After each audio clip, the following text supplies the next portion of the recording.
అందరికీ నమస్కారం. IYR talks మొదలుపెట్టి ఎఫెక్టివ్గా పోస్టింగ్స్ మొదలుపెట్టి ఒక సంవత్సర కాలం అయింది. ఈ సంవత్సర కాలంలో సబ్స్క్రైబర్స్ బేసు 3,000 నుంచి 33,000 దాకా పెరిగింది. ఐవైఆర్ టాక్స్ను ఆదరిస్తున్న మీ అందరికీ నా ధన్యవాదాలు.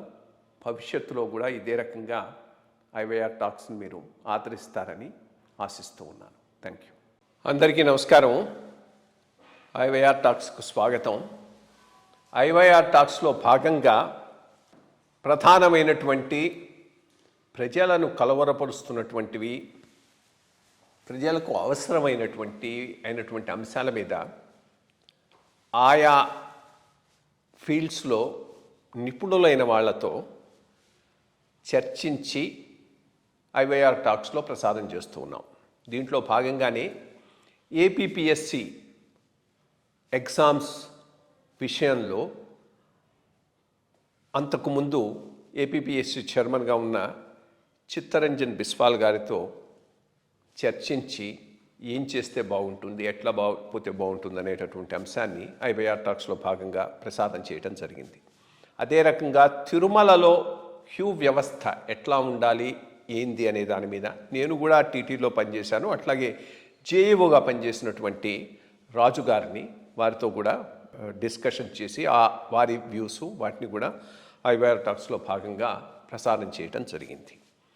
ఇవన్నీ కూడా ఐవైఆర్ టాక్స్లో భాగంగా బ్రాడ్కాస్ట్ సెక్షన్లో ఉన్నాయి, ఎవరైనా చూడవచ్చు. అదే రకంగా ఇంటర్వ్యూస్ను కూడా సామాజిక స్పృహతో పనిచేసేటటువంటి చాలామంది వ్యక్తుల ఇంటర్వ్యూస్ను కూడా దీంట్లో భాగంగా అప్లోడ్ చేస్తున్నాం ఐవైఆర్ టాక్స్లో. ఈరోజు ఒక ప్రధానమైన చాలా ఇంపార్టెంట్ అయినటువంటి ఇష్యూ డిస్కస్ చేయడానికి ఈ ఎపిసోడ్ను చేస్తున్నాం.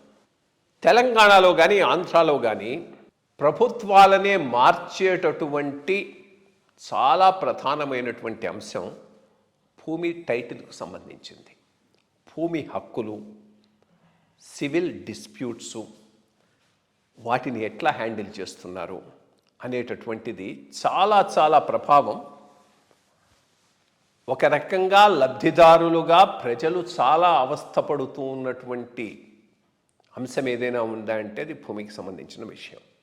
దీనిని సరిగ్గా హ్యాండిల్ చేయలేకపోతే ప్రభుత్వాలే మారిపోతూ ఉన్నాయి. ఈ మధ్య ఆంధ్రప్రదేశ్లో కలెక్టర్స్ కాన్ఫరెన్స్లో ఆంధ్రప్రదేశ్ ముఖ్యమంత్రి నారా చంద్రబాబు నాయుడు గారు 70% రాష్ట్రంలో నాకు వస్తున్న సమస్యలన్నీ భూమికి సంబంధించినవే, దీనిని ఎట్లా రిసాల్వ్ చేయాలనే దాని మీద మీ అందరి ఒపీనియన్ ఇవ్వండి, దాని మీద ఒక పాలసీ ఫార్ములేట్ చేద్దామని అన్నాడు. దాన్ని బట్టి చూస్తేనే భూమికి సంబంధించినటువంటి అంశాలు ఎంత ప్రధానమైనవో మనకు అర్థమవుతున్నది. సరే, ఇక్కడ తెలంగాణలో సరళతరం చేస్తామని చెబుతూ కఠినతరం చేసేటట్టుగా ధరణి పోర్టల్ చేసి దాన్నంతా కంప్యూటరైజ్ చేసి ఎక్కించి ఏది ముందు శానిటైజేషన్ రికార్డ్స్ చేయకుండా చేసినందువలన వచ్చిన ఫలితాలను మనం చూచాం. ప్రజలు ఎంత కష్టపడ్డారో తెలిసిందే. దాని ప్రభావం ఎంతవరకు పోయిందంటే రిజిమ్ చేంజ్కే పోయింది. ఏదో దీని ద్వారా ప్రజలకు చాలా మేలు చేస్తామని అంటూ మొదలుపెట్టినటువంటి కేసీఆర్ గారు దాన్ని సరిగ్గా హ్యాండిల్ చేయలేకపోయేటప్పటికీ ఆ పైన జరిగినటువంటి ఎన్నికల్లో 2023 ఎన్నికల్లో బీఆర్ఎస్ పార్టీ తెలంగాణలో ఓటమి చెందటానికి చాలా ప్రధానమైన పాత్ర ఈ ల్యాండ్ ఇష్యూస్, ధరణి పోర్టలు, దాని ద్వారా జరిగినటువంటి మిస్మేనేజ్మెంటు, ఇవి ప్రధానమైన పాత్ర పోషించటం. రెండోది, మొదటి నుంచి ఇది ఒక సిస్టమ్ కంబైన్డ్ ఆంధ్రప్రదేశ్లోనూ ఉన్నది. ఇప్పుడు డివైడ్ అయిన తర్వాత 2 రాష్ట్రాలకు సపరేట్గా ఉంది. తెలంగాణలో సర్వే సిస్టము, ఆంధ్రాలో సర్వే సిస్టము ఫండమెంటల్గా చాలా డిఫరెంట్గా ఉన్నాయి. ఎందుకంటే ఇక్కడ ఆ రోజుల్లో నిజాం జమానాలో జరిగినటువంటి సర్వే సెటిల్మెంట్ విధానము, అక్కడ బ్రిటిష్ ఇండియాలో జరిగినటువంటి సర్వే సెటిల్మెంట్ విధానం, అది ఏ రోజైనా కానీ చాలా బెటర్గా జరిగిందని అందరూ చెప్పుకుంటూ ఉంటారు. సో ఇష్యూస్ అన్నిటినీ డిస్కస్ చేయడానికి ఈ ఫీల్డ్లో చాలా ప్రావీణ్యం ఉండి చాలా రోజులు పనిచేసినటువంటి వ్యక్తి మన ముందున్నారు. వారి పేరే వినోద్ అగర్వాల్ గారు. నమస్కారం వినోద్ అగర్వాల్. నమస్కారం. వినోద్ అగర్వాల్ గారు 1983 బ్యాచ్ ఐఏఎస్ ఆఫీసర్. అది ఒక అంశం. ఈ రెవెన్యూ సైడు, సర్వే, సెటిల్మెంటు, ఈ అంశాల మీద పూర్తి అవగాహన ఉన్న ఆఫీసర్ ఈరోజు ఎవరైనా రిటైర్డ్ కానీ వర్కింగ్ కానీ ఆంధ్ర తెలంగాణలో ఉన్నారు అంటే అది వినోద్ అగర్వాల్ గారే. ఎందుకంటే కమిషనర్ ఆఫ్ సర్వే సెటిల్మెంట్గా ఆయన 5 సంవత్సరాలు పనిచేశాడు. ఈ 5 సంవత్సరాలు ఆయన పనిచేస్తున్న టైంలోనే నిజామాబాద్లో ల్యాండ్ టైటిలింగ్ యాక్ట్ కోసంగా ఒక పెద్ద ఎత్తున సర్వే చేసి బేసిక్ రికార్డును తయారు చేయడం జరిగింది. కేవలం కమిషనర్ సర్వే ల్యాండ్ రికార్డ్స్గా ఉండటమే కాకుండా ఆ పైన principal secretary registrations and stamps డిపార్ట్మెంట్గా ఒక 3 సంవత్సరాలు ఉన్నాడు. సో ఈ రెండు చాలా చాలా ఇంపార్టెంట్ సెక్టార్స్ ఆర్ డిపార్ట్మెంట్స్ ల్యాండ్కి సంబంధించినటువంటిది. ఇదే కాదు, ఈ ల్యాండ్ రికార్డ్స్ మీద ఈయనకున్నటువంటి అనుభవాన్ని బట్టి నీతి ఆయోగ్ ల్యాండ్ టైటిలింగ్ యాక్ట్కు సంబంధించి చేసినటువంటి టాస్క్ ఫోర్స్లో మొట్టమొదట మెంబర్గా, ఆ పైన ల్యాండ్ టైటిలింగ్ యాక్ట్ను డ్రాఫ్ట్ చేసేటటువంటి కమిటీకి చైర్మన్గా కూడా పెట్టడం జరిగింది. ఆయన ఒక మోడల్ ల్యాండ్ టైటిలింగ్ యాక్ట్ను దేశానికి అంతటికి సంబంధించి ఒకటి తయారు చేసి దానిని అన్ని రాష్ట్రాలకు సర్క్యులేట్ చేయడం జరిగింది. ఇదే కాకుండా వరల్డ్ బ్యాంక్ కన్సల్టెంట్గా కూడా పనిచేశాడు ఈ ల్యాండ్ అసెస్మెంట్ ఇష్యూస్లో, ల్యాండ్ రికార్డ్స్ అసెస్మెంట్ విషయంలో. మెడగాస్కర్ గవర్నమెంట్కి కూడా కన్సల్టెంట్గా పోయి అక్కడ ల్యాండ్ రికార్డ్స్ మేనేజ్మెంట్ మీద కూడా వాళ్లకు అడ్వైస్ చేసి రావటం జరిగింది.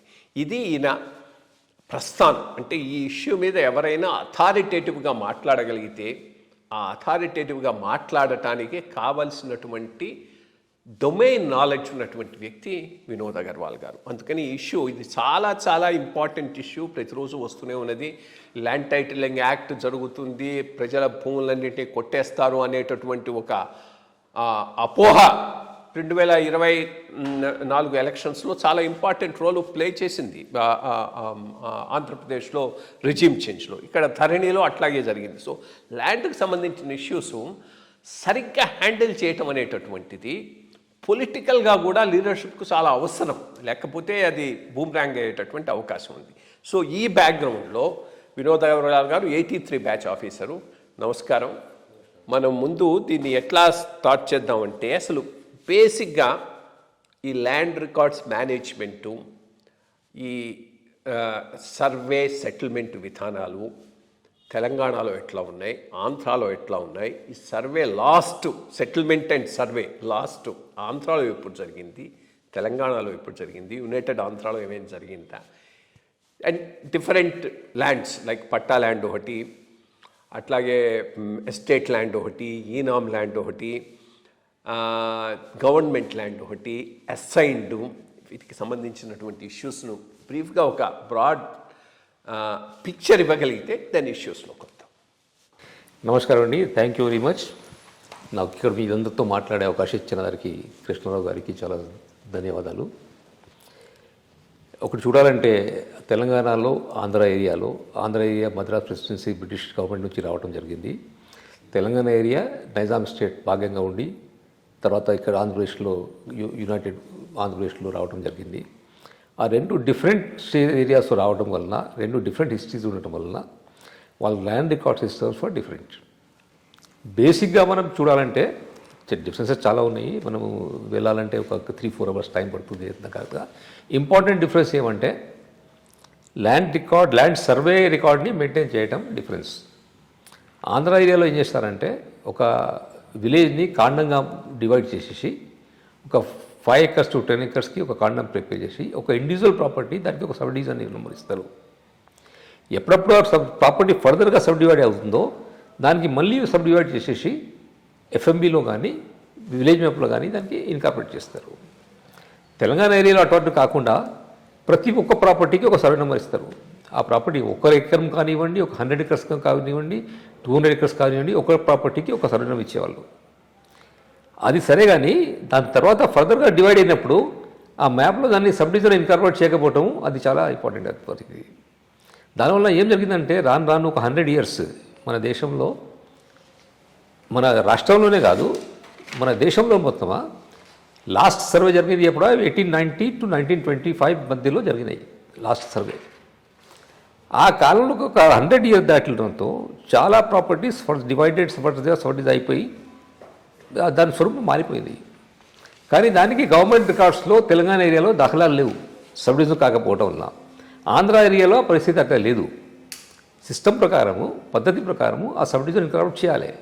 కొన్ని రోజులు విలేజ్ ఆఫీసర్ లేకపోవడం వల్ల సర్వేయర్స్ తక్కువ ఉండటం వల్ల సబ్ డివిజన్ ఇంక్రాప్ట్ చేయలేదు, అది వేరే సంగతి. కానీ by system, by law, by method it was compulsory to incorporate the sub divisions. తెలంగాణలో ఆ పద్ధతి లేకుండే.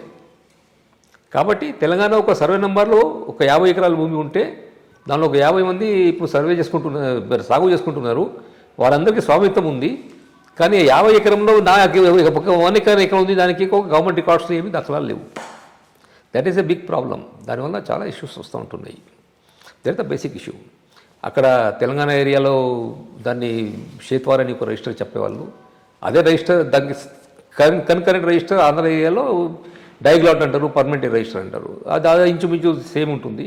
ఇక్కడ పాని అని ఒక రిజిస్టర్ ఉండేది, అక్కడ వడంగల్ అని ఒక రిజిస్టర్ ఉండేది, దాదాపు ఇంచుమించు సేమ్ ఉంటుంది. సర్వే మెథడాలజీతో కొంచెం డిఫరెన్స్ ఉంటుంది. That is also accurate, this is also accurate. They have got followed a different principle. Andhra ఏరియాలో డిఫరెంట్ ప్రిన్సిపల్ ఫాలో అవుతారు. ఆంధ్ర ఏరియాలో విలేజ్ బౌండరీస్ సెక్రసెంట్ ఉంటుంది, అది కరెక్ట్గా సర్వే చేస్తారు. దాని లోపల ఇండివిజువల్ ప్రాపర్టీ బౌండరీస్ విలేజ్ మ్యాప్లో ఉండదు. తెలంగాణ ఏరియాలో ఇండివిజువల్ ప్రాపర్టీ బౌండరీస్ కరెక్ట్గా టు ద స్కేల్ విలేజ్ మ్యాప్లో ఉంటాయి. కానీ విలేజ్ బౌండరీ అంత సెక్రసెంట్గా ఉండదు, అంత అక్యురేట్గా ఉండదు. ఆ ఆంధ్ర ఏరియాలో ఏం చేశారంటే ఆ village individual property boundaries village మ్యాప్లో ఉండదు కాబట్టి దానికోసం వేరే ప్రిపేర్ చేశారు ఒక మ్యాప్, దాన్ని FMB అంటారు. అలాగే సైమల్టేనియస్ తెలంగాణ ఏరియాలో దానికి టిప్పన్ అని ఒకటి డాక్యుమెంట్ ఉంటుంది, ఇండివిజువల్ ప్రాపర్టీకి మ్యాప్ ఉంటుంది. అది దాన్ని పెట్టేసి విలేజ్ మ్యాప్ పెడతారు. ఇది బేసిక్ డిఫరెన్స్ ఇస్ దిస్. టిప్పన్కి మ్యాప్ కూడా ఉంటుందా? ఇండివిజువల్ మ్యాప్, ఇండివిజువల్ ప్రాపర్టీకి మ్యాప్ ఉంటుంది. దానిని మెషర్ చేసి చూపెట్టడం ఈజీ కావాలి కదా తెలంగాణలో కూడా. బట్ ప్రాబ్లం ఉందంటున్నావు కదా. సర్వే నెంబర్కి మ్యాప్ ఉంటుంది, further sub division number interrupt చేయరు. ఇక్కడ లేదు. The basic difference is Telangana ఏరియాలో ఫర్దర్ సబ్ డివిజన్ అయినప్పుడు దానికి ఒక 10 acres ప్రాపర్టీ అనుకోండి, ఒక సర్వే నెంబర్ ఇస్తారు నాకు 10 acresకి. దానిలో ఒక 2 acres అయినా ఎవరికో అమ్ముతాను. ఆ 2 acre ఎటువంటి ఇక్కడ మీద దాఖలాలు గవర్నమెంట్ రికార్డ్స్లో ఉండవు. ఆంధ్ర ఏరియాలో ఉంటుంది, అది సబ్ డివిజన్ ఇంకరప్ట్ చేయాలి. అక్కడ FMBలో ఆ 10 acres FMBకి ఒక 2 acres ఎక్కడ ఉంది ఆ గీత గీసేసి ఈ 2 acres ఇది సబ్ డివిజన్కి నెంబర్ ఇచ్చేసి చేయాలని ఆంధ్ర ఏరియాలో సబ్ డివిజన్ ఉంటుంది. తెలంగాణ ఏరియాలో ఒక రీసర్వే 30 yearsకి చేయాలి అని ఒక పద్ధతి లా ఉండేది. ఆంధ్ర ఏరియాలో 40 yearsకి చేయాలని లా ఉంటుంది. అప్పుడు ఆ కాలంలో ఏదో 30 years ఎలాగో రీసర్వే చేస్తారు కదా, మళ్ళీ ఇది ఎందుకు సబ్ డివిజన్ కరెక్ట్ చేయాలి అనుకొని అప్పుడు చేయలేదు అనుకుంటా నేను. కానీ ఆ 30 years పోయి 60 అయింది, 90 అయింది, 100 years అయింది. కానీ ఇప్పటిదాకా మనం రీసర్వే చేయలేదు. ఆంధ్రాలో చేయలేదు, తెలంగాణలో చేయలేదు. ఈ రీసర్వే చేయకపోవటం వలన తెలంగాణ ఏరియాలో సబ్ డివిజన్ లేకపోవటం వలన ఆ రికార్డ్స్ చాలా వరకు అవుట్డేటెడ్ అయిపోయింది, అబ్సల్యూట్ అయిపోయింది. ఆంధ్ర ఏరియాలో పరిస్థితి కొంచెం బాగుంటుంది, అట్లా అంతకన్నా అబ్సల్యూట్గా లేదు. This is the basic difference between land records management between Andhra and Telangana area. అయితే ఇప్పుడు అవసరం ఏముందంటే నేను తెలంగాణ ఏరియా గురించి మాట్లాడుతున్నాను. మేము బిఫోర్ దట్ ఒక చిన్న మాట, ఈ సర్వే సెటిల్మెంటు తెలంగాణలో లాస్ట్ ఎప్పుడు జరిగింది, ఆంధ్రాలో లాస్ట్ ఎప్పుడు జరిగింది? తెలంగాణ ఏరియాలో లాస్ట్ సర్వే సెటిల్మెంట్ జరిగింది 1895 to 1921 మధ్యలో. ఆంధ్ర ఏరియాలో దాదాపు అదే ప్రాంతం జరిగింది, డిస్ట్రిక్ట్ వైజ్గా సర్వే చేశారు. అప్పుడు 1896 to 1925-24 వరకు సర్వే జరిగినాయి లాస్ట్ ఏరియాలో. దాని తర్వాత ఎస్టేట్ సబ్వాల్యుయేషన్ చేసినప్పుడు ఆ ఎస్టేట్ ఏరియాకి సప్లిమెంటరీ సర్వే చేయడం జరిగింది ఆంధ్ర ఏరియాలో. అలాగే తెలంగాణ ఏరియాలో జాగీర్ సవాలు చేసినప్పుడు ఆ జాగీర్ ఏరియాకి మాత్రం సర్వే చేయడం మళ్ళీ జరిగింది. అప్పుడు అది సర్వే పద్ధతి ఆల్సో డిఫరెన్స్ ఉంది, మనం దానికి వెళ్ళక్కర్లేదు టెక్నికల్ డీటెయిల్స్లో. కానీ బట్ ఇప్పుడు what is the issue is now year is, ఇప్పుడు సార్ చెప్పినట్టు మేము నిజామాబాద్లో ఒక పైలట్ ప్రాజెక్ట్ భూభారతి అని స్టార్ట్ చేసాం. అప్పుడు భూభారతికి ఒక మన కంట్రీలోనే ఇది ఫస్ట్ ఒక పాత్ బ్రేకింగ్ ప్రాజెక్ట్.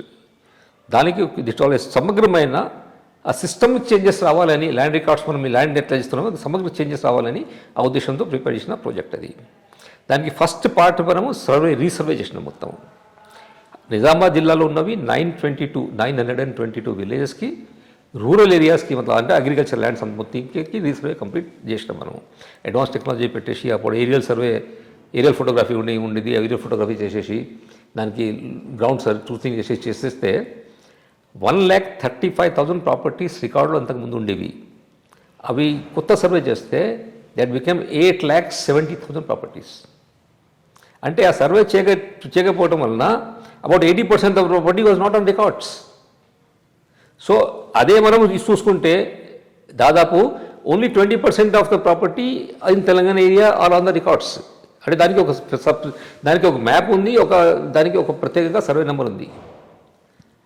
దానికి మనం మళ్ళీ దానికి డిమార్కెట్ చేయాలంటే, దానికి మళ్ళీ గ్రౌండ్లో ఎట్లా ఉంది చూడాలంటే ఓన్లీ 20% ప్రాపర్టీకి చేయవచ్చు. మిగతా 80% ప్రాపర్టీస్కి మనం చేయలేము. ఇప్పుడు ఎట్లా ఉంటుందంటే బిట్వీన్ ద టూ నైబర్స్లో ఏదైనా క్వారల్ వస్తే, డిస్ప్యూట్ వస్తే, బౌండరీ డిస్ప్యూట్ వస్తే సింపుల్గా వాళ్ళు వెళ్ళి ఒక సర్వేకి అప్లై చేసుకుంటారు. సర్వే వాళ్ళు వచ్చేసి రికార్డ్ చూసేసి దాని ప్రకారం గీత గీసి ఇది నీ బౌండరీ, ఇది నీ బౌండరీ అని నిర్ధారిస్తే ఆ డిస్ప్యూట్ తెగిపోతుంది. ఆ పరిస్థితి తెలంగాణలో లేదు. ఎందుకంటే గవర్నమెంట్ రికార్డ్సే లేవు ప్రాపర్టీస్కి. అబౌట్ 80% ప్రాపర్టీస్ రికార్డ్స్ లేవు. కాబట్టి ఎనీ ఎక్సర్సైజ్ చేసినా కూడా తెలంగాణలో ఫస్ట్ ఇది ఆ ప్రాపర్టీస్ని రికార్డులో రావడం కంపల్సరీ. ఎట్లా రావాలంటే మనం సబ్ డివిజన్స్ చేసేసి తీసుకురావచ్చు, లేకపోతే హోల్సేల్ రీసర్వే చేసి తీసుకురావచ్చు. అంటే ఇప్పుడు రీసర్వే చేయాలా లేకపోతే ఆ సబ్ డివిజన్ ఇన్కార్పొరేట్ చేయాలా, that's a matter of convenience. దేనికి టైం ఎక్కువ పడుతుందో, దేనికి ఖర్చులు ఎక్కువ పడుతుందో, దానికి మెయిన్ పవర్ ఎక్కువ పడుతుందో అది చూసేసి ఈ రెండిట్లో ఏదైనా ఒకటి చేయాలి. కానీ కంపల్సరీ అన్ని ప్రాపర్టీస్కి ఒక మ్యాప్ ఉండాలి, అన్ని ప్రాపర్టీస్కి ఒక పిక్యులర్ అంటే యూనిక్ నెంబర్ ఒకటి ఉండాలి. ఒక సర్వే నెంబర్ కానీ, సబ్ డివిజన్ నెంబర్ కానీ, ఇప్పుడు ఎల్పిఎం అంటున్నాము, ల్యాండ్ పార్సల్ మ్యాప్ నెంబర్ అని. ఇదే ఒకటి నెంబర్, కరెక్ట్ నెంబర్ ఉండాలి. ఫలానా సర్వే నెంబర్ అంటే ఎక్కడ ఉంది, ఫలానా విలేజ్లో అంటే ఖచ్చితంగా మనం చెప్పగలగాలి. దానికి బౌండరీస్ ఏమున్నాయని ఖచ్చితంగా చెప్పగలగాలి. అప్పుడు ఆ డిస్ప్యూట్స్ అన్నీ పోతాయి. మేము ఆ ప్రాజెక్ట్ చేసినప్పుడు స్టడీ చేస్తే దాదాపు 60% cases in the courts are pertaining to land disputes. ఇవి చేస్తే అవి అన్నీ పోతాయి. That is very important thing. ప్రతి ప్రాపర్టీకి కరెక్ట్గా డిస్క్రిప్షన్ ఉండాలి, ఆ బౌండరీస్కి కరెక్ట్గా ఉండాలి డిస్క్రిప్షన్. గవర్నమెంట్ రికార్డ్స్లో ఆథెంటికేటెడ్ ఉండాలి అది. దానికి ఒక యూనిక్ సర్వే నెంబర్ ఉండాలి, ఆర్ యూనిక్ ఐడెంటిఫికేషన్ నెంబర్ ఉండాలి. అది ఇంపార్టెంట్. అది లేకపోతే ఇంకా ఏది ఎక్సర్సైజ్ చేసినా అది పనికి రాదు. ఇంత ఇంపార్టెంట్, ఇంత అవసరమైనది ఎవరు ఎందుకు చేయటం లేదు? పొలిటికల్గా ఇది ఎందుకు పోస్ట్పోన్ అవుతున్నది? ఎవరు దీన్ని టచ్ చేయటం లేదు? ఈజ్ ఇట్ కాస్టా, ఇంకేమైనా ఉందా?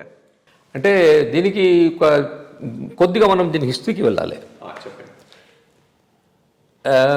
మన దేశంలోనే, రాష్ట్రాలు కాదు, మన దేశంలోనే చోళా కాలంలో 2nd సెంచురీలో 3rd సెంచురీలో అక్కడ సర్వే మ్యాప్స్ ప్రిపేర్ చేయటం, బందోబస్తు చేయటం జరిగింది. కానీ లార్జ్ స్కేల్ సర్వేస్ ఇక్కడ జరగలే.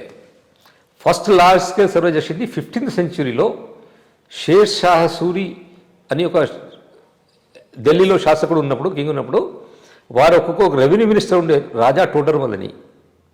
ఆయన ఫస్ట్ పర్మనెంట్ సెటిల్మెంట్ స్టార్ట్ చేశాడు. ఆయననే మళ్ళీ అక్బర్ టైంలో ఆయన అక్బర్కి రెవెన్యూ మినిస్టర్గా పనిచేశాడు టోడర్మల్. అది అప్పుడు కంప్లీట్ చేశారు. అంతకుముందు ఏముండేదంటే ప్రాపర్టీలో, ఆ ఫీల్డ్లో ఎంత క్రాప్ వస్తే దానికి ఒక పర్సంటేజ్గా వారికి ఇవ్వాలి అని ఒక నియమం ఉండేది. మనం చూడాలంటే మనుస్మృతిలో ఏమంటారంటే 1/6 of the produce should be given to the king. చాణక్యార్థశాస్త్రంలో అట్లా వస్తున్నారు ఆయన. ఏది ఎంత ప్రొడ్యూస్ అవుతే దానికి 1/6 కింగ్కి ఇవ్వాలి. ఇప్పుడు ఇన్కమ్ ట్యాక్స్ ఎలా ఉందో అలాగే పర్సంటేజ్ ఉండేది. కానీ దానివల్ల ప్రాబ్లం ఏమొచ్చిందంటే ఆ పర్సంటేజ్ని ఫిక్స్ చేయాలి, ప్రతి సంవత్సరం ఆ ఫీల్డ్కి వెళ్ళాలి, దానికి ఎంత పైరు వచ్చింది అని చూడాలి, చూసి దాని ప్రకారం కింగ్కి ఇవ్వాలి.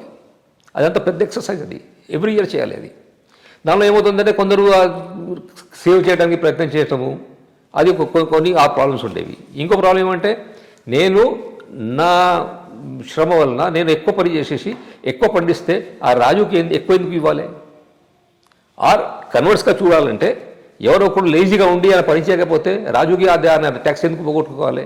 అటువంటి ప్రాబ్లమ్స్ని మనం తీసేయాలి అనే ఉద్దేశంతో ఏం చేశారంటే ప్రతి భూమికి బౌండరీస్ ప్రిపేర్ చేసేసి హద్దులు నిర్ధారించి దానికి ఎక్స్టెంట్ ఎంత ఉంది అది నిర్ధారించి దానిలో ఏం క్రాప్ పండుతుంది, దాని విలువ ఎంత ఉంటుంది అది ఒక నిర్ధారించి దానిలో ఎంత ట్యాక్స్ కలెక్ట్ చేయాలని ఒక వన్ టైం సెటిల్మెంట్ చేయాలి. ఇది ఈ ల్యాండ్ ఉంది, ఇది 2 acres ఆఫ్ ల్యాండ్ ఉంది, దీనిలో ఒక క్రాప్ టోటలీ 1 yearలో యావరేజ్ ఇయర్లో అంటే కొన్ని సంవత్సరాల్లో వర్షాలు బాగుంటే మంచి పంట రావచ్చు, కొన్ని లేకపోతే మంచిగా రావచ్చు, కానీ యావరేజ్ ఇయర్లో ఎంత పంటలు వస్తాయి, దాని విలువ ఎంత ఉంటుంది, దానివల్ల ఎంత కలెక్ట్ చేయాలి అని ఒక డిసిషన్ చేయడం జరిగింది.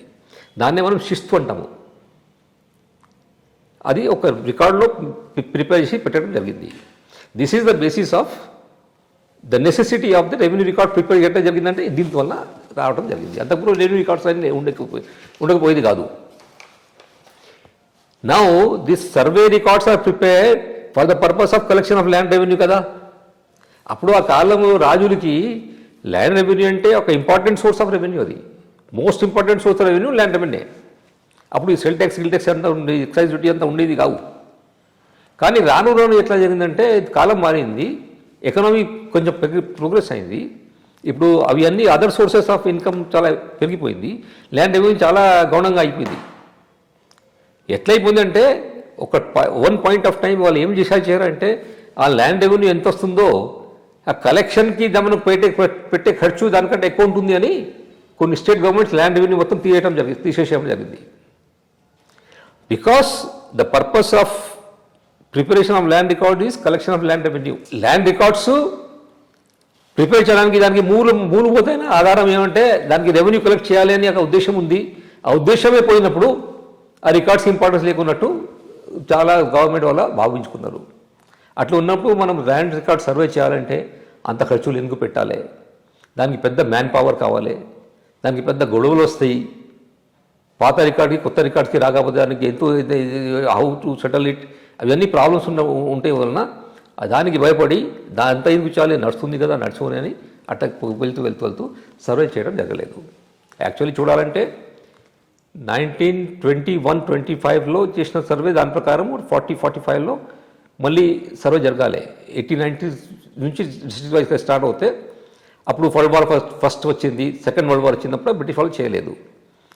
దాని తర్వాత మనకు స్వాతంత్రం వచ్చిన తర్వాత మన గవర్నమెంట్స్ ఆల్సో ఇది ఎంత ఇంపార్టెంట్ కాదు, దీనికంటే ల్యాండ్ రిఫార్మ్స్ చాలా ఎక్కువ ఇంపార్టెంట్, దాని కోసం పెట్టుకోవాలి, ల్యాండ్ సీలింగ్ పెట్టుకోవాలి, డిస్ట్రిబ్యూషన్ పెట్టుకోవాలి, అది చాలా ఇంపార్టెంట్, ల్యాండ్ రెవెన్యూ అయిపోయింది కదా సర్వే అంత ఇంపార్టెంట్ లేదు అని అనుకొని సర్వే చేయలేదు. అది ఎసెన్షియల్గా ఇది ఏదైనా డిస్ప్యూట్ వస్తే ఇద్దరి మధ్య సివిల్లో తేలిపోతుంది. దీన్ని మొత్తం స్టేట్ లెవెల్లో కనుక మనం మొదలెడితే ఇష్యూస్ వస్తాయి, వాటిని సెటిల్ చేయడం కష్టం కావచ్చు, దానివల్ల ఎక్కువ ప్రాబ్లం రావచ్చు అని వదిలేశారు అనుకుంటారు పొలిటికల్గా. కానీ యాక్చువల్గా చూడాలంటే ఎట్లా ఉందంటే ఒక పాత ఇల్లు ఉంది, అక్కడికి ప్లాస్టర్ పడిపోతూ ఉంటుంది, అక్కడ గోడలు క్రాక్ వస్తూ ఉంటాయి, అప్పుడప్పుడే దానికి అక్కడక్కడే మనం రిపేర్ చేస్తూ పోతూ ఉండే ఒక టైం ఎట్లా చూస్తుంటే ఆ గోడ మొత్తం వీక్ అయిపోయింది, అప్పుడు ఆ గోడ మొత్తం పూలు కట్టి కొత్త గోడ కట్టడం మంచిది కానీ అనుకోవాలి. అటువంటి ఆ సంవత్సరం రీసర్వే చేయాలి. ఒకవేళ కాస్ట్ వైజ్ ఎంత ఉంటుంది, ఒకవేళ సర్వే అండ్ సెటిల్మెంట్ కూడానా? సెటిల్మెంట్ పెద్ద ఇష్యూ కదా ఇప్పుడు, బికాస్ తిరిగి land revenue is not a major source కాదు కాబట్టి కాస్ట్ చూడాలంటే మేము అప్పుడు 2004-05లో నిజామాబాద్ కోసం క్యాల్కులేట్ చేస్తే దాదాపు ఒక 1.5 lakhs per square kilometer, 1.5 crores per square kilometer ఆ కాస్ట్ వచ్చింది. దేశానికి మొత్తం ఒకసారి క్యాల్కులేట్ చేస్తే 30,000 crore rupees will be required for the entire country. So మనకు తెలంగాణలో 1,000 కోట్లు, ఆంధ్రాలో 1,000 కోట్లు పెడితే అయిపోతుంది. ఇట్స్ నాట్ అది అంటే ఇప్పుడు మనకు టెక్నాలజీస్ చాలా వచ్చేసినాయి. ఇప్పుడు ఏరియల్ ఫోటోగ్రఫీ అవసరం లేదు, డ్రోన్స్ ఉన్నాయి, డ్రోన్స్తో లోకల్ ఫోటోగ్రఫీ చేసుకోవచ్చు. ఒక సిఆర్ఎస్ అని కంటిన్యూస్లీ ఆపరేటింగ్ రిపీటర్ స్టేషన్స్ అని ఒక కొత్త టెక్నాలజీ వచ్చింది. రోవర్స్ అని టెక్నాలజీ వచ్చింది. అడ్వాన్స్ టెక్నాలజీ వాళ్ళు టెస్ట్ చేస్తే కాస్ట్ చాలా తగ్గిపోతుంది. మనం ఆంధ్రాలో ఈ మధ్యలో రీసర్వే చేయడం జరిగింది, అదే టెక్నాలజీ వాడుకున్నారు వాళ్ళు. కానీ కూడా ఏం చేశారంటే వాళ్ళు మొత్తం గవర్నమెంట్ స్టాఫ్ని పెట్టారు, వాళ్ళు కొత్త గవర్నమెంట్ స్టాఫ్ని రిక్రూట్ చేసి వాళ్ళకి ట్రైనింగ్ ఇచ్చి వాళ్ళ ద్వారా చేయించారు. దానివల్ల కొంచెం కాస్ట్ ఎక్కువ ఉండొచ్చు. అది కాకుండా మనం ప్రైవేటు గవర్నమెంట్ ఇద్దరు కలిసి పని చేపిస్తే, ఎందుకంటే సర్వే ఒక వన్ టైం జాబ్, అది ప్రతి కంటిన్యూస్ కాదు కదా, ఒకసారి చేస్తే ఒక 2 months, 3 months, 6 monthsలో ఒక విలేజ్ సర్వే కంప్లీట్ అయిపోతుంది, ఒక డిస్ట్రిక్ట్ కంప్లీట్ అయిపోతుంది. దాని తర్వాత స్టాఫ్కి పని ఉండదు. కాబట్టి మనం దానికోసం ప్రత్యేకంగా స్టాఫ్ రిక్రూట్ చేస్తే కొంచెం కాస్ట్ ఎక్కువ ఉంటుంది. అదర్వైజ్ కొన్ని యాక్టివిటీస్ని ప్రైవేటైజ్ చేసి కొన్ని యాక్టివిటీస్ని గవర్నమెంట్ దగ్గర పెట్టుకొని కంబైన్డ్గా సర్వే చేస్తే మనం నిజామాబాద్లో చేసినట్టు కాస్ట్ చాలా తక్కువ ఉంటుంది. రెండు ఇక్కడ issues would be time frame ఎన్నాళ్ళు పట్టవచ్చు, ఇదే మొదలు పెడితే. రెండోది చేసినందువల్ల వచ్చే సమస్యలు, లైక్ అంతకుముందు ఏదో వీడి చేసుకుంటున్నాడు వాడు చేసుకుంటున్నాడు. ఇప్పుడు నువ్వు సర్వే చేసిన తర్వాత వాడిది 2 ఎకరాలని ఉండొచ్చు ఆన్ పేపర్, యాక్చువల్గా కల్టివేట్ చేస్తున్నది 1.5 ఎకరా కావచ్చు. సర్వే చేసిన తర్వాత నీది 1.5 ఎకరా అని వాడిని కన్విన్స్ చేయడం ఒక ప్రాబ్లం అవుతుంది. ఒక్కొక్కప్పుడు 3 ఎకరాలు పొజిషన్లో ఉండొచ్చు, బట్ యాక్చువల్లీ రికార్డు 2 ఎకరాలు ఉండొచ్చు. అప్పుడు వాడిని 2 ఎకరాలు కుదించడం సమస్య అవుతుంది. ఇటువంటి ఇష్యూస్ను ఎట్లా డీల్ చేయాల్సి ఉంటుంది వన్ కేస్ సర్వే కనుక మొదలెట్టి? ఇప్పుడు ఎట్లా ఉందంటే, మేము నిజామాబాద్లో చేసినప్పుడు ఇవన్నీ ప్రాబ్లమ్స్, మీరు చెప్పిన ప్రాబ్లమ్స్ అన్నీ నిజామాబాద్లో కూడా మేము ఎదురైనాయి. దానికి ఒక ఇంపార్టెంట్ ఏమంటే పబ్లిక్ ఎడ్యుకేషన్. మేము సర్వే మొదలుపెట్టే ముందు ఒక 2-3 సార్లు గ్రామ సభలు పెట్టేసి మేము చేయబోతున్నాము, ఎట్లా చేయబోతున్నాము, దానివల్ల ఏమేమి రిజల్ట్స్ వస్తాయి, ఏమేమి సమస్యలు వస్తాయి, ఎందుకు వస్తాయి, దానికి ఎట్లా మనం సమాధానం చేసుకోవాలి అని ఎక్స్ప్లెయిన్ చేయడం జరిగింది.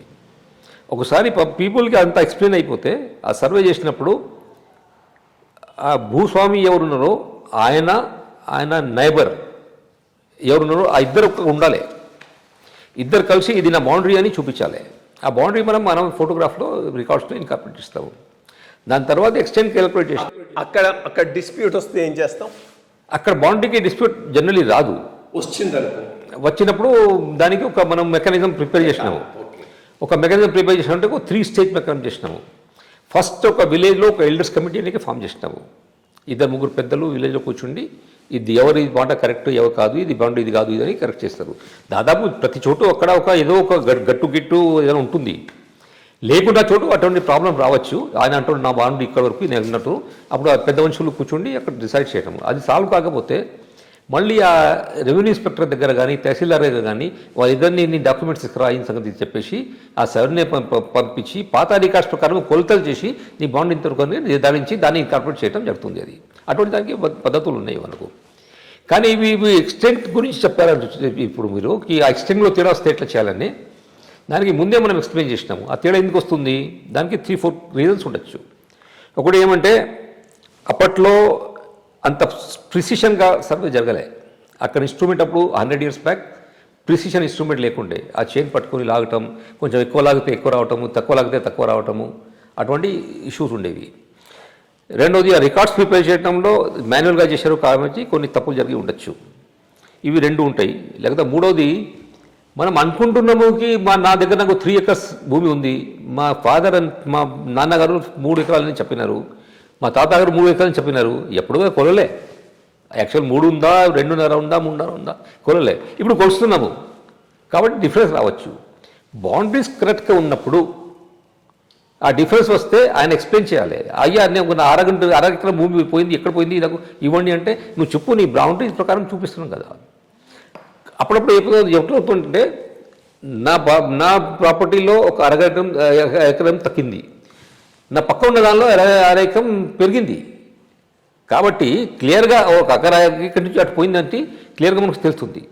అప్పుడు ఆ ఎల్డర్స్ కమిటీకి కూర్చుండి అయ్యా నీకు 3 ఎకరం రావాలి, నీకు 3.5 వచ్చింది, ఆయనకి 2 రావాలి, 1.5 వచ్చింది, కాబట్టి సగం ఇటు జరుపుకోవాలని. అది సెటిల్ అయితే సెటిల్ కాకపోతే అది ఒకటి సివిల్ డిస్ప్యూట్ కింద వెళ్ళిపోతుంది. అయినా కూడా లాస్ట్లో అల్టిమేట్లీ ఈ ఫస్ట్ చేస్తే మా అనుభవం ఏమంటే అబౌట్ 70% కేసుల్లో డిస్ప్యూట్స్ ఏం రాదు. ఒక 30% కేసుల్లో డిస్ప్యూట్ వస్తే ఈ ఫస్ట్ లెవెల్లో, సెకండ్ లెవెల్లో ఒక 25% సెటిల్ అయిపోతాయి. లాస్ట్లో ఒక 5% డిస్ప్యూట్ ఉండిపోతే వాళ్ళు సివిల్ కోర్టులో చేసుకుంటారు. మన సర్వేలో ఆ పొజిషన్ ఎవరికి ఎంత ఉంది, ఆ పాత రికార్డ్ ప్రకారం ఉంది మనం చెప్తాము. దాని ప్రకారం వాళ్ళు సెట్ చేసుకోవడం, సెటిల్ చేసుకుంటారు. 90%, 95% డిస్ప్యూట్స్ అన్నీ సెటిల్ అయిపోతాయి, కరెక్ట్ అయిపోతాయి. ఒక 4-5% డిస్ప్యూట్ ఉంటే ఉండొచ్చు. నిజామాబాద్లో మాకు దాదాపు ఒక 3% డిస్ప్యూట్స్ ఉండిపోయినాయి అది సెటిల్ కావడానికి. 97% వరకు అన్నీ లోకల్. దానిలో ముఖ్యమేంటే అందరికీ సర్వే చేసి ఒక మ్యాప్ ప్రిపేర్ చేసి ఫీల్డ్ మ్యాప్ అంటే ఒక ఎఫ్ఎంబి లాగా ల్యాండ్ పార్సల్ మ్యాప్ ఒక ఇండివిజువల్ ప్రాపర్టీకి ఒక మ్యాప్ ప్రిపేర్ చేసి వాళ్ళకి ఇవ్వడం జరిగింది. ఈరోజు సర్వే చెప్తే రేపు ఇవ్వడం జరిగింది. నీకు ఏదైనా దీనిలో అభ్యంతరం ఉంటే ఏదైనా అబ్జెక్షన్స్ ఉంటే 3 daysలో తెలుపుకో మాకు, దాన్ని మన సమాధానం చేయడం జరిగింది. అది చేయడం వలన యాక్సెప్టెన్స్ చాలా బాగా వచ్చింది. దాని తర్వాత మళ్ళీ నోటిఫికేషన్ తర్వాత వాళ్ళు మళ్ళీ అబ్జెక్షన్ ఫైల్ చేసుకోవచ్చు. ఫార్మల్ అబ్జెక్షన్ చాలా తక్కువ వచ్చినాయి, ఒక 3% వచ్చినాయి అవి. సో అవి ఆ ప్రాబ్లమ్స్ మనం పబ్లిక్ ఎడ్యుకేషన్ కరెక్ట్గా చూపిస్తే వాళ్ళకి మనము వాళ్ళతో కలిసి చేస్తే ఏదో గవర్నమెంట్ ఆఫీసర్స్ వెళ్ళి సర్వేయర్స్ వెళ్ళి ఏదో చేసుకుంటున్నారు, ఏం చేస్తున్నారు మాకు తెలియటం లేదంటే మళ్ళీ అది యాక్సెప్టెన్స్ రాదు, తప్పులు కూడా ఎక్కువ వస్తాయి. మన దగ్గర గుజరాత్ ప్రాంతంలో చాలా సర్వే జరిగింది, వాళ్ళు కూడా లార్జ్ స్కేల్ సర్వే చేశారు మొత్తం స్టేట్ మొత్తం. కానీ పబ్లిక్ పార్టిసిపేషన్ లేదు అక్కడ, పబ్లిక్ ఎడ్యుకేషన్ లేదు. Public education first, public educate చేస్తే వాళ్ళ పార్టిసిపేషన్ వస్తుంది. వాళ్ళ పార్టిసిపేషన్ ఉంటే క్వాలిటీ ఆఫ్ రికార్డ్ బాగుంటుంది. అక్కడ వాళ్ళు చేయలే ఆ మాట. ఓన్లీ సర్వేర్స్ వెళ్ళి సర్వే చేయడం, రికార్డ్ ప్రిపేర్ చేసి మళ్ళీ నోటిఫై చేసేస్తాం. చూస్తే చాలా తప్పులు వచ్చినాయి, అందరూ ఆ రికార్డ్ మొత్తం రద్దు చేసి పడేస్తారు, వేస్ట్ అయిపోయింది అవుతుంది. అట్లా కాకుండా ఇంపార్టెంట్ థింగ్ ఎనీ సర్వే ఎక్సర్సైజ్లో పబ్లిక్ ఎడ్యుకేషన్ నేను రిపీట్ చేస్తున్నా, ఒక 2 సార్లు రిపీట్ చేసిన కానీ పబ్లిక్ ఎడ్యుకేషన్ ఫస్ట్. ఏం చేస్తున్నారు, ఎట్లా చేస్తారు, ఎందుకు చేస్తున్నారు, దానివల్ల సమస్యలు ఏమొస్తాయి, ఎందుకు వస్తాయి, దాన్ని ఎట్లా నిరాకరించాలి అని మనకు కరెక్ట్గా మనకు అవగాహన ఉండాలి, వాటికి అవగాహన చెప్పాలి. అది దెన్ పార్టిసిపేషన్ ఉంటుంది పబ్లిక్కి ఫ్రమ్ స్టేజ్ టు స్టేజ్. ట్రాన్స్పరెంట్గా చేయాలి, అంటే ఏం చేస్తున్నామో అని వాళ్ళకి తెలుసుకోవాలి. మనం ఆఫీస్లో కూర్చొని ఇదే చేసి వాళ్ళకి చేసి ఇచ్చేస్తే యాక్సెప్టెన్స్ ఉండదు అంత. That is important for any survey exercise. ఇంకొకటి టైం ఫ్రేమ్ ఎన్నాళ్ళలో లెటెస్ట్ సే ఈరోజు ప్రభుత్వాలు తెలంగాణలో టేకప్ చేసి ఆంధ్రాలో టేకప్ చేసి అనుకుందాం, ఈ మొత్తం సర్వే పూర్తి చేసి ఆ మొత్తం ఇష్యూను I'm not talking of settlement, survey పూర్తి చేసి రికార్డును సరిచేసి ఇండివిజువల్కి ఇవ్వటానికి టైం ఫ్రేమ్ ఎంత ఉండొచ్చు? టైం ఫ్రేమ్ అంటే మనకు ఇది ఒక 2-3 ఫ్యాక్టర్స్ మీద డిపెండ్ అవుతుంది. మనకు బడ్జెట్ ఎక్స్పెండిచర్ ఎంత అవైలబుల్ ఉంటుంది, మ్యాన్ పవర్ ఎంత అవైలబుల్ ఉంటుంది, టెక్నాలజీ ఏం వాడుకుంటున్నాము, దీని ప్రకారం మనం ఈ 3 కన్స్ట్రెయింట్ కాదనుకో, అప్పుడు ఎంత టైం పడుతుంది? కన్స్టెంట్ కాదనుకుంటే అప్పుడు మేము ఉమ్మడి ఆంధ్రప్రదేశ్లో అప్పుడు భూభారతి స్టార్ట్ చేసినప్పుడు ఒక నిజామాబాద్ డిస్ట్రిక్ట్ జిల్లాలో ఒక పైలట్ ప్రాజెక్ట్ చేసాము. ప్రైవేట్ వాళ్ళతో సర్వే చేయించి, కానీ గవర్నమెంట్ సర్వేయర్స్ వాళ్ళ మీద కంట్రోల్ పెట్టి supervision, quality control government survey చేయాలి, గ్రౌండ్ వర్క్ ప్రైవేట్ సర్వే చేయాలి. అటువంటి పద్ధతిలో సర్వే చేస్తే మనకు సూపర్విజన్కి కూడా గవర్నమెంట్ స్టాఫ్ కావాలి కదా, ట్రైన్డ్ స్టాఫ్. ఈ రోజు స్క్రూట్ చేస్తే మనం రేపు వాళ్ళు చేయలేరు. ఒక 3-4 years వాళ్ళకి ఎక్స్పీరియన్స్ ఉండాలి, వాళ్ళకి తెలిసి ఉండాలి వర్క్. సో ఉన్న వాళ్ళని మనం పెట్టి చేసేస్తే ఎట్ ఏ టైం ఒక 5 జిల్లాల్లో చేస్తామనుకున్నాం మేము. ఆ జిల్లాలో ఒక 2 years పడుతుంది. మళ్ళీ నెక్స్ట్ 5 జిల్లాస్కి వెళ్ళి అటువంటి కంప్లీట్ ఒక టెలిస్కోపిక్గా ఈ సంవత్సరం 5 years స్టార్ట్ చేసి 5 జిల్లాలు స్టార్ట్ చేస్తే నెక్స్ట్ ఇయర్ మళ్ళీ 5 జిల్లాలు స్టార్ట్ చేయాలి. ఈ కంప్లీట్ అయ్యే వరకు ఒక అట్ ఏ టైం అంటే 10 జిల్లాల్లో పని జరుగుతూ ఉంటుంది. అటువంటి చేసి ఒక 6 yearsలో కంప్లీట్ స్టేట్ కంప్లీట్ చేస్తామని అనుకున్నాం అప్పుడు. కానీ ఇప్పుడు now technology is advanced now, ఇప్పుడు అంత టైం అవసరం ఉండదు. మనము సపోజ్ CORS ఇన్స్టాల్ చేసి రోవర్స్ ద్వారా చేస్తే, డ్రోన్ ఫోటోగ్రఫీ చేసుకుంటే, ఒక తెలంగాణ స్టేట్ అనుకోండి, తెలంగాణ స్టేట్ రూరల్ ఏరియాస్ మాత్రం అంటున్నాను నేను. I'm not taking the urban areas, we're not talking about the urban areas. So rural areas మాత్రం complete Telangana can be completed in 3 years time. That's good. ఎందుకని స్పెసిఫిక్గా ఈ క్వశ్చన్ వేసానంటే, పొలిటికల్ మైలేజ్ కోసం politicians చూస్తారు. ఇది పూర్తయ్యి దీని సమస్యలు మళ్ళా ఎలక్షన్స్ వచ్చేటప్పటికి ఉంటాయంటే ఎవడు టచ్ చేయడు. దీనిని పూర్తి చేసుకొని సమస్యలన్నింటినీ సెట్ చేసి పొలిటికల్ గుడ్ విల్తో మళ్ళా ఎలక్షన్స్కు పోగలం అనుకుంటేనే దీన్ని టచ్ చేస్తారు. మీరు చెప్పిన 3 years టైం ఫ్రేమ్లో కనుక దీన్ని కంప్లీట్ చేసుకునే పరిస్థితి ఉంటే ఎవరో ఒకరు దీన్ని ముందుకు తీసుకుపోయే అవకాశం బెటర్గా ఉంటుంది. That's why put that specific question. 3 years is good time. ఇప్పుడు మనకు టెక్నాలజీ, అడ్వాన్స్ టెక్నాలజీ అవైలబుల్ ఉంది కాబట్టి ఆ టెక్నాలజీ వాడుకొని, కానీ ఇంపార్టెంట్ థింగ్ ఈజ్ దానికి ప్రాపర్గా సూపర్విజన్ అండ్ కంట్రోల్ ఉండాలి. క్వాలిటీ కంట్రోల్ ఎప్పుడు పని జరుగుతుందో అలాగే దాంతోపాటు కన్కరెంట్ క్వాలిటీ కంట్రోల్ ఉండాలి. మొత్తం పని అయిపోయిన తర్వాత క్వాలిటీ కంట్రోల్ చేస్తామంటే పని కాదు. It has to be mission mode. ప్రత్యేకంగా సీఎం సెంట్రిక్గా సీఎం ఇంట్రెస్ట్తో రన్ కావాలి. ఎందుకనంటే దీన్ని పొలిటికల్ బ్యాక్లాష్ ఫేస్ చేసేవాడు సీఎంఏ కాబట్టి సీఎం సెంట్రిక్గా నడవాల్సి ఉంటుంది, పక్కాగా నడగాల్సి ఉంటుంది. ఇంకోటి ఇంపార్టెంట్ ఏమంటే దీన్ని ఒక పొలిటికల్ మైలేజ్ కోసం కాకుండా ఒక పబ్లిక్ వెల్ఫేర్ కోసం చేస్తున్నాం అని ఒకటి ఆ అవగాహన ఉంటే బాగుంటుంది. అది ఉండకపోతే can't expect from any leader today. That's practical thing, but that's what it is. దీనికి it can be done. Right. The people who are in charge of this work should understand the nitty-gritty of this. They should study properly. They should understand the whole issues and then implement it. దానికి they should also have good tenure to work it. So it is not a very difficult thing. ఇప్పుడు దాదాపు ఆంధ్ర ఏరియాలో I'm getting reports there. They have done the survey work. I think 50% of the villages survey work is completed and notified. More difficulty is the urban areas. Urban areas లో property small చిన్నగా ఉంటాయి, దానికి cost ఎక్కువ ఉంటుంది, time ఎక్కువ ఉంటుంది, disputes కూడా ఎక్కువ ఉంటుంది. దానికంటే ఎక్కువ అంటే పెరి అర్బన్ ఏరియాస్ ఉంటాయి కదా, అర్బన్ ఏరియాస్కి పెరిఫెరీలో ఉన్న ఏరియాస్. దానిలో అంతకుముందు ల్యాండ్ అంతా ఎకరాల్లో అమ్మేవాళ్ళు, ఇప్పుడు గజాల్లో స్క్వేర్ యార్డ్స్లో అమ్ముతున్నారు. ఇప్పుడు ఆ ఏరియా సడన్గా వెళ్ళి పగిపోవడం వల్ల దానికి డిస్ప్యూట్స్ చాలా ఎక్కువ ఉంటాయి, దానికి ప్రాబ్లమ్స్ కూడా ఎక్కువ ఉంటుంది. బట్ వన్స్ ఒక మొదలు పెడితే కొంచెం టైం ఎక్కువ పడవచ్చు, కొంచెం కాస్ట్ ఎక్కువ పడవచ్చు. అంటే ఇక్కడ చిన్న డిఫరెన్స్ ఏంటి అంటే రూరల్ ఏరియా అన్నప్పుడు మనం వ్యవసాయదారుడు వ్యవసాయ కమతాల గురించి మాట్లాడుతున్నాం. అర్బన్ ఏరియా అన్నప్పుడు డ్వెల్లింగ్ హౌసెస్లో కొంత ఉన్నా చాలా వరకు సార్ట్ అవుట్ అవుతాయి, ఏదో బౌండరీస్ ఉంటాయి, ఎస్టాబ్లిష్ ఉంటుంది, ఒకటి రెండు ఉంటే సివిల్ డిస్ప్యూట్స్లో సెటిల్ అవుతూ ఉంటాయి. సో మన మేజర్ కాన్సన్ట్రేషన్ ముందు మొదలు పెట్టడానికి అగ్రికల్చరల్ ల్యాండ్ విలేజెస్తోనే మొదలు పెట్టడం better. That's my I think you may right. Okay, I beg to differ here. ఇప్పుడు మనకు 3 ఏరియాస్ చూడాలి. ఒకటి rural areas where agriculture lands are there mostly. Second is urban areas where mostly built up houses ఉన్నాయి, ఇల్లు ఉన్నాయి, ప్రతి ఒక్కరికి ఒక హద్దు ఉంది, ఒక కంపౌండ్ వాల్ ఉంటుంది, అక్కడ ఉంటారు ఆయన. కానీ ఆ థర్డ్ ఏరియా ఉంది చెప్పినాను చూడండి, పెరి అర్బన్ ఏరియాస్, పెరిఫెరల్ ఏరియాస్లో దట్ విల్ ప్రాబ్లమ్ మోర్. ఎందుకంటే ఒక లేఅవుట్ వేస్తాడు ఒకడు, ఆ లేఅవుట్ బౌండరీస్ ఎక్కడ తెలియదు, మళ్ళీ ఒక 6 months తర్వాత రివైజ్ చేస్తారు లేఅవుట్. ఆ రివైజ్ చేసింది దీనికి దానికి రద్దు అయింది లేదా అదే సేమ్ ప్లాట్ నెంబర్ 2-3 times ఎక్కడుంది అది డిసైడ్ చేయడం చాలా కష్టం. కాబట్టి దానికి ఒక సిస్టమేటిక్ సర్వే చేసి ఒక సిస్టమేటిక్గా ప్రిపేర్ రికార్డ్ చేస్తే, ఒకసారి లేఅవుట్ చేశారనుకోండి, రెవెన్యూ డిపార్ట్మెంట్ వాళ్ళు తీసి పడేస్తారు, ఇది మాది కాదు, లేఅవుట్ అయిపోయింది కాబట్టి మేము రెవెన్యూ రికార్డ్ మెయింటైన్ చేయండి, దానికి పానీ మెయింటైన్ చేయము, డంగులు మెయింటైన్ చేయము అని they wash of their hands, చేతులు కడుగుతారు. కానీ అర్బన్ ఏరియాలో అటువంటి రికార్డ్స్ లేదు. కాబట్టి అటువంటి ఏరియాస్లో ఇంకా బిల్డప్ కాలే, పొజిషన్ క్లియర్గా లేదు, అక్కడ ప్లాట్స్ ఉన్నాయి, ఓపెన్ ప్లాట్స్ ఉన్నాయి, ఎకరాల ల్యాండ్ లేఅవుట్స్ అవుతున్నాయి, రోడ్స్ ఎక్కడ ఉంది, రోడ్స్ని వాళ్ళు ఆక్యుపై చేసుకోవటము, పబ్లిక్ ప్లేసెస్ని ఆక్యుపై చేసుకోవడం, అటువంటి చాలా జరుగుతూ ఉంటాయి. అక్కడ ప్రాబ్లమ్స్ కూడా ఎక్కువ వచ్చేది అటువంటి ఏరియాస్లోనే, డిస్ప్యూట్స్ కూడా ఎక్కువ వచ్చేది ఇది పేరు అర్బన్ ఏరియాస్లోనే. అర్బనైజేషన్ ఎక్కువ పెరుగుతుంది కదా, కాబట్టి ల్యాండ్స్ కన్వర్ట్ అవుతుంది. ఆ ఏరియాస్ని కంప్లీట్ చేయాలంటే, ఫ్యూచర్లో డిస్ప్యూట్ ప్రూఫ్ చేయాలంటే అక్కడ రికార్డ్ చేయడం చాలా ఇంపార్టెంట్. అది కంప్లీట్. అది దెన్ తెలంగాణ స్పెసిఫిక్గా కొద్దిగా ఈ సాదా బైనామీ అంటారా, సాదా బైనామీ కదా, సాదా బైనామీ ఇష్యూ కొద్దిగా ఎక్స్ప్లెయిన్ చేయండి. బైనామా అంటే సింపుల్గా ట్రాన్స్లేట్ చేయాలి, ఇది ఉర్దూ వర్డ్.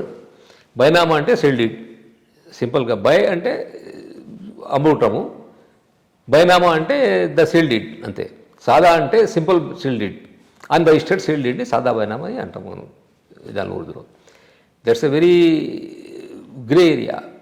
మన లా ప్రకారము, రిజిస్ట్రేషన్ యాక్ట్ ప్రకారము ఎనీ ఇమ్మూవల్ ప్రాపర్టీ 100 rupees కంటే ఎక్కువ విలువ ఉంటే దాని సేల్ డీడ్ని రిజిస్టర్ చేయాలి. రిజిస్టర్ చేయకపోతే ఆ సేల్ డీడ్కి విలువ లేదు, దానికి కోర్టు ఎవిడెన్స్ యాక్ట్ కింద అది ఒప్పుకోరు. అది దాన్ని అన్రిజిస్టర్డ్ సేల్ డీడ్ ఒప్పుకోరు. ఈ సాదా బైనామాస్ అందరినీ ఊర్లో ఏం చేస్తారంటే, ఈ రిజిస్ట్రేషన్ డిపార్ట్మెంట్ కాస్ట్ చాలా ఎక్కువ ఉంది కాబట్టి, లేకపోతే ఆ రిజిస్ట్రేషన్ ఆఫీస్లో పోతే కిరికిలు చాలా ఎక్కువ, ఈజీగా రిజిస్ట్రేషన్ జరగదు, తిరగాలి, వాడు ఇవాళ లేదు, అది లేదు, ఇవాళ సర్వర్ డౌన్ ఉంది, కరెక్ట్ ఎలక్ట్రిసిటీ లేదు, అంటే చేయడం కష్టం ఉంటుంది. వారికి తెలియదు ఎట్లా వెళ్ళాలి, ఎట్లా రిజిస్ట్రేషన్ చేయాలి, ఎవరైనా దళారిని పట్టుకోవాలి, వాళ్ళు డబ్బులు అడుగుతారు, వాళ్ళు దోచుకుంటారంతా. కాబట్టి దే డోంట్ బాదర్, వాళ్ళు వెళ్ళకుండా పేపర్ సాదా పేపర్ రాసుకుంటారు, నేను అమ్మినా అనుకుంటున్నా అని వాళ్ళు పొజిషన్ తీసుకుంటారు, కబ్జా చేసుకుంటారు, ఆ సాగు చేస్తూ ఉంటాడు. నేను నాకు భూమి సాగు చేసుకుంటానో ఏమవుతుంది అని అనుకుంటారు. ఇప్పుడు సడన్లీ ఏమవుతుందంటే దాదాపు ఒక 20 years 30 years అట్టానే ఉండిపోతే ఆ ఫస్ట్ జనరేషన్ పోతుంది. నెక్స్ట్ జనరేషన్ వచ్చినప్పుడు వాల్యూ పెరిగిపోయింది ల్యాండ్కి. వాల్యూ పెరిగిపోయేసరికి మా తాత భూమి, మా ఫాదర్ భూమి నేను ఎప్పుడు అమ్మింది ఆ రిజిస్టర్డ్ సెల్డేట్కి పనికి రాదు, నేను నా భూమి నాకు ఇవ్వాలి, మా పాత అని వాళ్ళు డిస్ప్యూట్స్ స్టార్ట్ అవుతాయి. ఇలా నేనే సాగు చేస్తున్నా, నేను కొనుక్కున్నా, పేపర్ ఉందంటే ఈ పేపర్కి కోర్టులో వాల్యూ లేదు. That is a big problem. కానీ ఈ ప్రాబ్లమ్ని సాల్వ్ చేయాలి అంటే గవర్నమెంట్ ఏం చేశారంటే, మనకు ఇన్కమ్ ట్యాక్స్లో VDS ఉంటుంది, time to time voluntary disclosure scheme వస్తూ ఉంటాయి కదా, అట్లనే టైం టు టైం ఇది ఎమ్నెస్టీ స్కీమ్ లాగా స్టార్ట్ చేస్తారు వాళ్ళు. ఈ సాధారణ ఏమైనా రెగ్యులరైజ్ చేసేసి వన్ టైం వాళ్ళకి స్టాంప్ డ్యూటీ లేకుండా, వాళ్ళకి సజెషన్స్ లేకుండా దాన్ని గవర్నమెంట్ చేస్తామని అవుతుంది. అది గవర్నమెంట్ టైం స్టార్ట్ చేస్తారు. దానివల్ల కొన్ని there are good points about that. అంటే కొన్ని దానికి కొన్ని మంచి పాజిటివ్ పాయింట్స్ ఉన్నాయి. ఇటువంటి కేసెస్ ఉంటే వాళ్ళు వచ్చేసి రెగ్యులర్ చేయించుకోవాలి అని ఉంది. కానీ దీనివల్ల ఇప్పుడు ఏమవుతుంటే కొందరు దుండగులు వాళ్ళు నకిలీ సాదా బైనామాలు సృష్టించి ఒక్కరి భూమి ఒక్కరి పేరు మీద మార్చుకోవటం కూడా జరుగుతుంది. మనం చూసాం చాలా వరకు డిస్ప్యూట్స్ అటువంటి ఉన్నాయి. RRలు కూడా అటువంటి చేయడం జరిగింది. అన్స్క్రూపులస్ ఫెలోస్ వాళ్ళు ఏం చేశారంటే ఒక పేపర్ ప్రిపేర్ చేసుకుంటారు. ఇప్పుడు దానికి స్టాంప్ పేపర్ లేదు, రిజిస్ట్రేషన్ లేదు, ఏం లేదు. ఇప్పుడు ప్రిపేర్ చేశారా, 20 years బ్యాక్ ప్రిపేర్ చేశారా ఎవరికి తెలియదు. ఇప్పుడు ప్రిపేర్ చేసి సాదా బైనామా ఫలానా భూస్వామి ఇక్కడ ఉండడు, ఎక్కడో ఉంటాడు, ఆయన నాకు అమ్మేశాడు 20 years బ్యాక్ అని పోయి రికార్డులో కన్వర్ట్ చేసుకోవటం అది జరుగుతుంది. So we have to be handling the సాదా బైనామాలు వెరీ కేర్ఫుల్లీ. దాన్ని రెగ్యులరైజ్ చేసినా కూడా చాలా కేర్ఫుల్గా దానికి మిస్యూజ్ చేయడానికి తావు ఉండకుండా అటువంటి ఆ పద్ధతుల్లో కొన్ని చేయాలి. ఆ ప్రికాషన్స్ తీసుకోవడం చాలా కంపల్సరీ దాన్ని రెగ్యులైజ్ చేయాలంటే. ఇప్పటికే మన తెలంగాణ ఏరియాలో ఒక 3-4 times సాదా బైనామాస్ రెగ్యులేషన్ చేయడం జరిగింది. ఈ సాదా బైనామాస్ ప్రాబ్లమ్స్ శాశ్వతంగా కంప్లీట్ దానికి తీసేయాలంటే దానికి ఒకటే మార్గం, registration should become easy. Registration చాలా సులభంగా జరిగిపోవాలి. నాకు నా భూమి రిజిస్టర్ చేయాలంటే అక్కడ వెళ్ళి ఒక గంట సేపులో అరగంటలో స్టేట్స్లో కొన్ని స్టేట్స్లో అయితే 10 minutes పడుతుంది రిజిస్ట్రేషన్కి. రెండవది రిజిస్ట్రేషన్ కాస్ట్ తగ్గించాలి. కాస్ట్ అంటే బోత్ కాస్ట్, ఒక ఫార్మల్ కాస్ట్ కానీ ఇన్ఫార్మల్ కాస్ట్ కానీ ఆ రెండు కూడా తగ్గించాలి. మన ప్రొసీజర్ సింప్లిఫై చేస్తే, సిస్టమ్ని ఈజీగా చేసేస్తే ఆ కాస్ట్ని తగ్గించే ఇప్పుడు ఎట్లా ఉంది మనకు 7.5%, 7.6% ఇక్కడ తెలంగాణలో, ఆంధ్రాలో ఇంకెక్కువ ఉంది అనుకుంటా నేను. అటువంటి ఆ భూమికి ఎంత విలువ ఉందో దానికి అంత పర్సెంటేజ్ కట్టాలి. దానివల్ల కూడా చాలామంది రిజిస్ట్రేషన్ చేసుకోరు అంత విలువ కట్టాలంటే. గవర్నమెంట్ ఇతర దేశాల్లో చూస్తే అంతగానం పెద్దగా ఉండదు, 1% మ్యాక్సిమం, 1.5% కంటే ఎక్కువ రిజిస్ట్రేషన్ ఫీజ్ ఎక్కడ కూడా ఏ స్టేట్లో ఏ దేశంలో కూడా లేదు. మన దేశంలోనే ఎక్కువ ఉంది ఇది. సో దాన్ని తగ్గించాలి, మనం తగ్గించాలి, అప్పుడు రెవెన్యూ కూడా పెరుగుతుంది. ఇంకోటి ఏమంటే ఇప్పుడు గవర్నమెంట్కి రెవెన్యూ రావాలి కాబట్టి మేము రేట్స్ ఎక్కువ పెడుతున్నామంటే దానికి ఒకటి మార్గం ఉంది. మార్కెట్ వాల్యూ పెడతామని చూడండి, రిజిస్ట్రేషన్కి ఒక రిజిస్ట్రేషన్ వాల్యూ, గవర్నమెంట్ వాల్యూ అని పెడతాము, దాన్ని మార్కెట్ వాల్యూ అంటారు టెక్నికల్ టర్మ్స్లో. ఆ మార్కెట్ వాల్యూని మనం టైం టు టైం రివాజ్ చేసుకోవాలి. ఇప్పుడు ఎలా జరిగిందో తెలంగాణ చూస్తే 2012-13లో రివిజన్ జరిగింది. దాని తర్వాత అంటే లాస్ట్ 12-13లో ఒకేసారి జరిగింది. లెక్క ప్రకారము, రూల్స్ ప్రకారము ప్రతి సంవత్సరం రివిజన్ చేయాలి. రివిజన్ అంటే ఓన్లీ ఇంక్రీజ్ కాదు, పెరిగితే పెంచాలి, తగ్గిపోతే తగ్గించాలి. మార్కెట్ వాల్యూ ఎంత ఉంది చూసుకొని దాని ప్రకారం రిజిస్ట్రేషన్ వాల్యూ పెంచాలి, తగ్గించాలి. అది చేయకుండా 13 years నుంచి అట్లనే పెట్టుకొని దానికి మనము 6% బదులుగా 7.5% రేట్ పెంచుతున్నాము. రెవెన్యూ పెంచాలంటే దట్ ఈస్ కరెక్ట్ పద్ధతి కాదు. ఇప్పుడు మనం హైదరాబాద్ చుట్టుపక్కల ఏరియాలో చూస్తే 50 kilometers రేడియస్లో ఎక్కడ కూడా ఒక ₹1 కోటి ఎక్కడ కంటే తక్కువ లేదు ల్యాండ్. కానీ ఇప్పుడు ఇంకా మార్కెట్ వెళ్ళి చూస్తే 2 lakhs, 3 lakhs, 4 lakhs, 5 lakhs ఉన్నాం ఇంకా చాలా చాలా విలేజెస్లో. ఇటువంటి చాలా big difference. Black money generation కూడా బాగా అవుతుంది. దానివల్ల బ్లాక్ మనీ జనరేషన్ కూడా బాగా అవుతుంది. ఆ black money generation, black money parking కూడా బాగుంటుంది. ఒకటి ఏమంటే ఒక ఎలిగేషన్ ఏమంటే ఈ పొల్యూషన్ కావాలంటే వాళ్ళు బ్లాక్ మనీ పాస్ చేయడానికి ఒక తావు ఉండాలని కాబట్టి ఈ రకంలో పెట్టి ఈ రకంగా పెట్టినారు, అది రివైజ్ చేస్తలేరు అని ఒక పెద్ద ఉంది. But who is losing?